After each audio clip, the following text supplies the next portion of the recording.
này đấy nhóm nâng bằng hai khi được biết configure router Mikrotik PoE hay nâng set IP.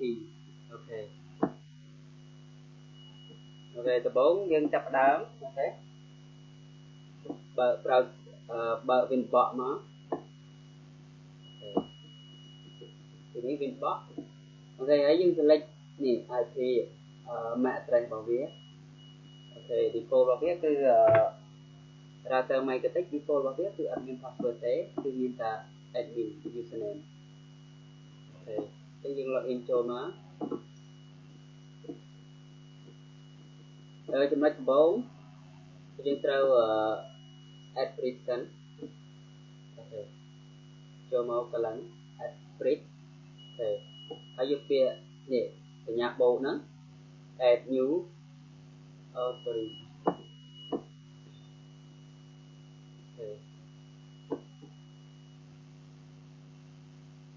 ខេយកសញ្ញាចុចលើ print មកហើយយកពាក្យសញ្ញាបូកនេះមានន័យថា add new. អូខេហើយកន្លែងនេះយើងយកពី print មក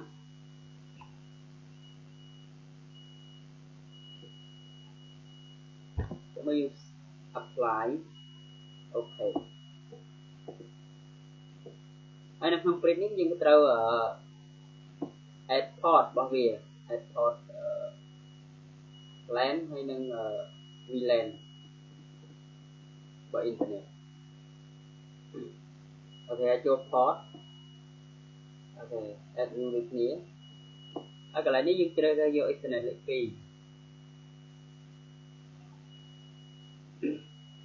អូខេ internet លេខ 2 ทีนี้ print ត្រូវហើយ អូខេ apply. អូខេហើយ add ថ្មីមួយទៀត router. អូខេ add ថ្មីមួយទៀតនេះអូខេយើងយកពាក្យ VLAN. អូខេ apply and អូខេឥឡូវយើង add print ហើយទៅមួយទៀតយើងចូលទៅកាន់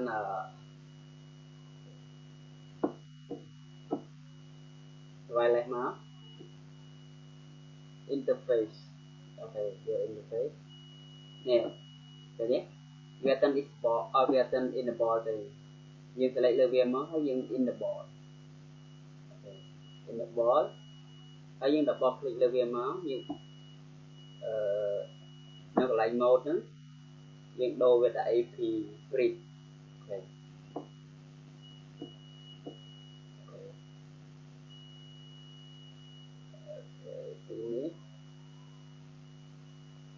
ទីនេះយើង set auto ទៅក៏បានហើយយើង add មក20 40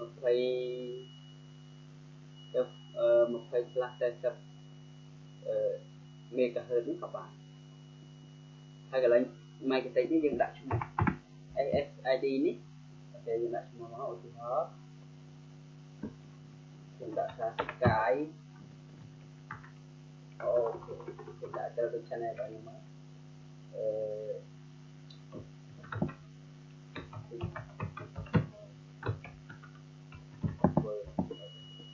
ទីនេះយើងsetឈ្មោះហើយយើងមក save. អូខេអូខេកន្លែងនេះអត់បានដូរអូខេយើងដូរពីមកហើយទីនេះដូរមកទៀត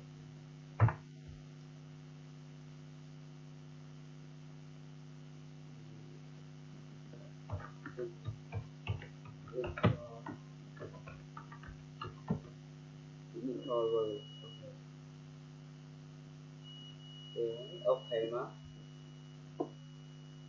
ហើយនៅកន្លែង security profile ណាយើងដាក់ password. អូខេយើងចូលកន្លែង security profile ដើម្បីដាក់ password ទីនេះហើយអូខេរបស់ click មកmode ហ្នឹងយើងជ្រើសយកពាក្យថា dynamic static key ហើយយើង select នេះ PWS PSK ហើយនឹង PWS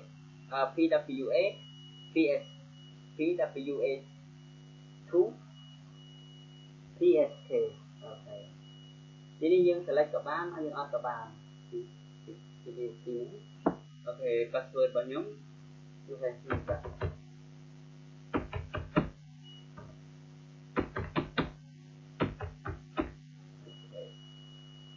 sale lấy ở lại bài lấy những dân rồi là cho nên mình cho biết những cho tất cả bởi thân thì dân những cái hoa nhưng có cái đặc biệt PPPoe mình dân như cho cái lấy PPPoe mà hay dân vô việc nhẹ thì trợ lên nhập luôn chung những cái lên chuyên nhập độ nhé hay dân vô việc PPPoe client thì nhé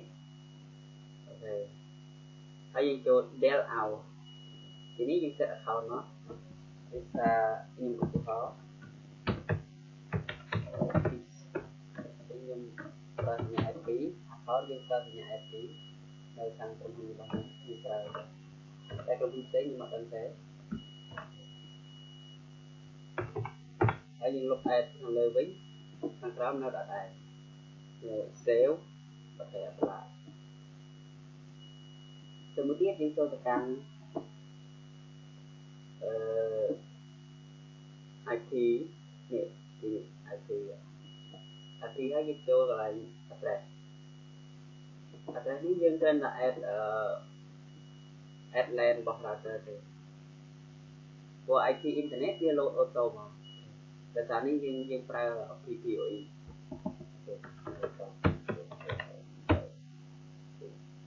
យើងដាក់ទៅចូល1ខ្លះនេះដាក់24ទីនេះយើងដូរដាក់ internet ទី2ព្រោះវាមិនមែនជា port វាមិនមែនជា internet លេខ1សម្រាប់ internet ទេវាគឺជាIP សម្រាប់ router វា save ឡើងហើយរួចរាល់ទៅមកទៀតយើងចូលទៅកាន់ IP ដដែលហើយយើងពាក្យថា DNS នេះដើម្បីដាក់ DNS ទៅថាក្រុមហ៊ុនរបស់ខ្ញុំដាក់ DNS របស់ក្រុមហ៊ុនខ្ញុំ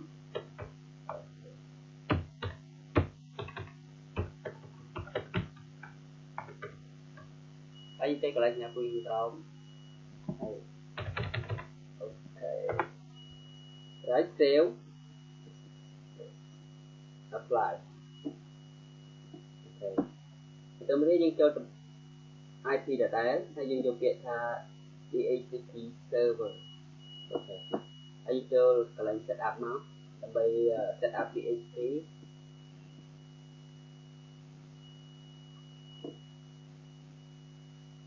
អូខេទីនេះយក print អូខេហើយយើងញ៉ាំមក next ទៀតអូខេ next ទៀតមកអូខេទីនេះ DNS របស់យើងដែលយើងបង្កើតមិញហ្នឹងអូខេ next ទៀតមកអូខេណាទីនេះយើងបង្កើត PHP ហើយយើងចូលទៅកាន់ IP ដដែលហើយអ្នកកន្លែង firewall ហ្នឹងដើម្បីបើក firewall ឲ្យ internet ឆ្លងកាត់អូខេទៅពាក្យ NAT អូខេ NAT ហើយយើង add new មក add new ហើយដំបូងនេះទៅ load នេះដំបូងវា load general ហើយយើងទៅលើ action បណ្ដោយ action general ហ្នឹងកន្លែងខ្លះកន្លែង chain វាយើងយក SRC ណាSRC ណាទៅឲ្យចូលកន្លែង action មកយើងកន្លែង action ហ្នឹងយើងដូរមកនេះយកពាក្យ masquerade កន្លែង masquerade ហ្នឹងដើម្បីបើកឲ្យ internet ណាអូខេរួចរាល់ហើយយើងបើកណាទៅយកអូខេទៅមួយទៀតយើងចូលទៅកាន់ DHCP ដដែលអូខេ oral ហ្នឹងយើងអត់បាច់ដាក់ទេអូខេទីនេះយើងអត់បាច់ដាក់ទេដោយសារពេលយើងប្រើ PPPoe ở bây giờ set internet chốt những đọc port internet chốt ở dưới tiếp bỏ IP mà gateway mà thì auto ok bây giờ cho tất cả thì system system ini hay cho mau lại identity bây trên mua router bỏ dưới rồi những đặt nơi lại trong phần nào muốn nhưng tại trong nào anh ấy chính là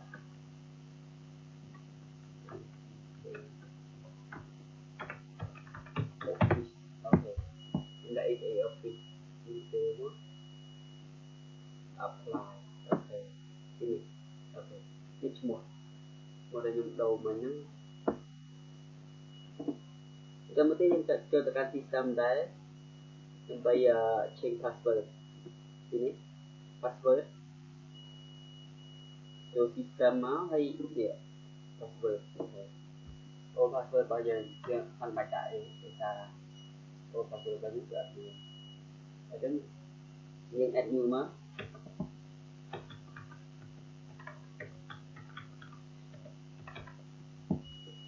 change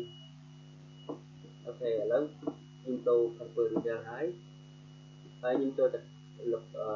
đặt speed rồi IP đấy ở nhưng vô kiện thế ok ini service dan bây giờ remote mà vì thằng nào ini cái support trên support ok cái support ini cái time zone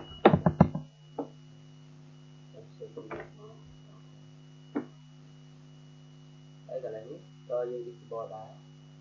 nè là này cũng đã thì lấy được chúng ta có muốn xây thế thì ai ta xây còn những apply lên cái môn ok là thằng những người bạn chấm từ những remote chúng ta dùng với IP hoặc IP internet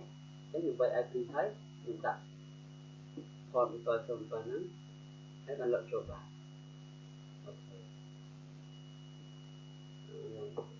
hello được chưa đấy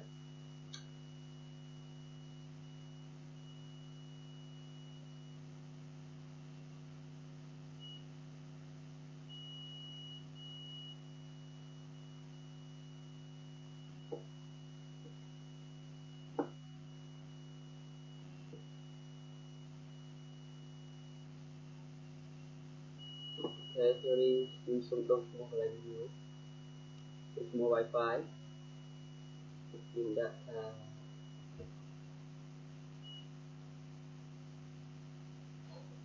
content ok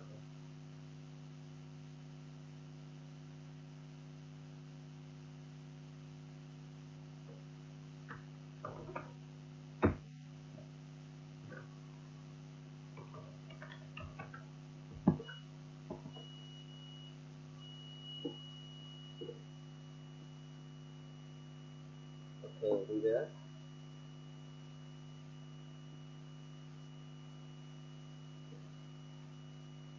xíu bật lại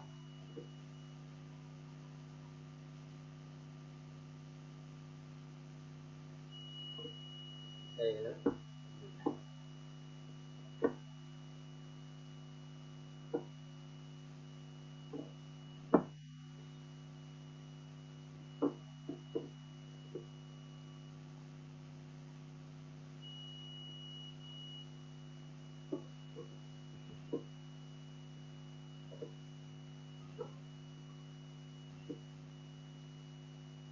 thế cho Newton nói là bài thi này ok lâu bây giờ mình đã password món này password inbox admin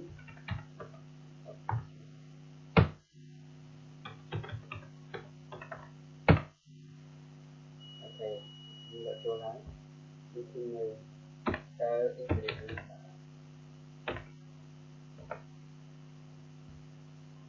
ok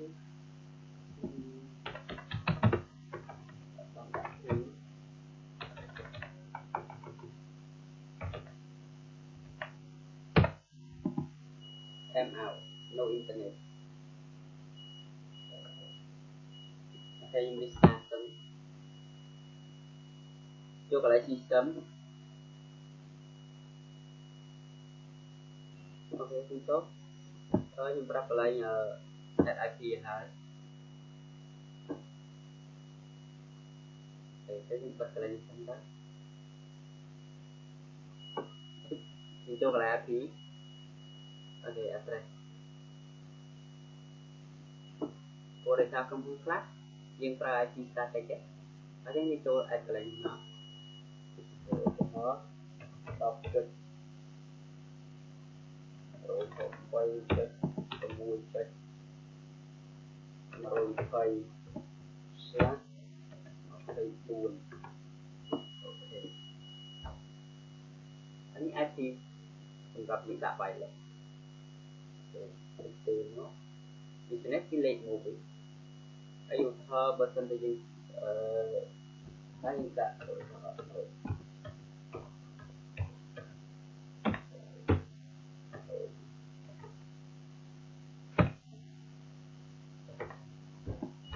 như praktek như praktek thầy mùi vậy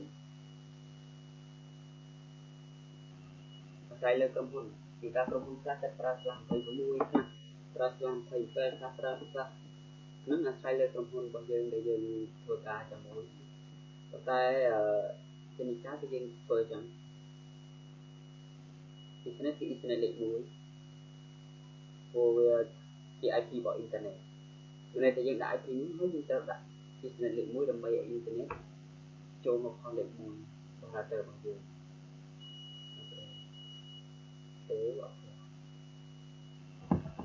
cái nhân xâm lọc môi trường bây giờ nó về đôi khi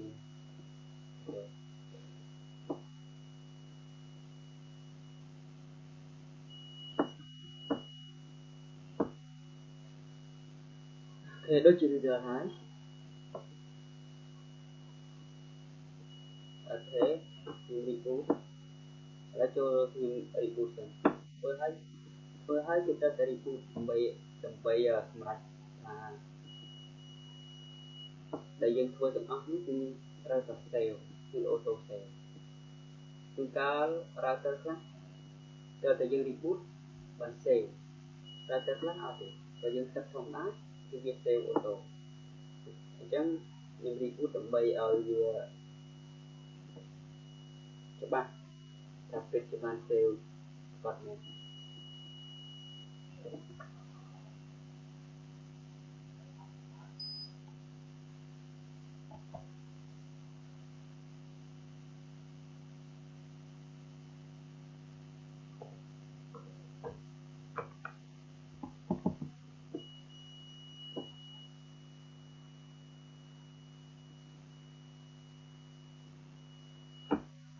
ok cho dân bạn lo việc nó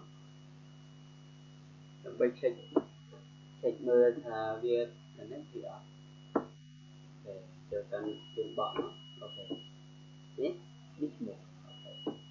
cho dân bây password để internet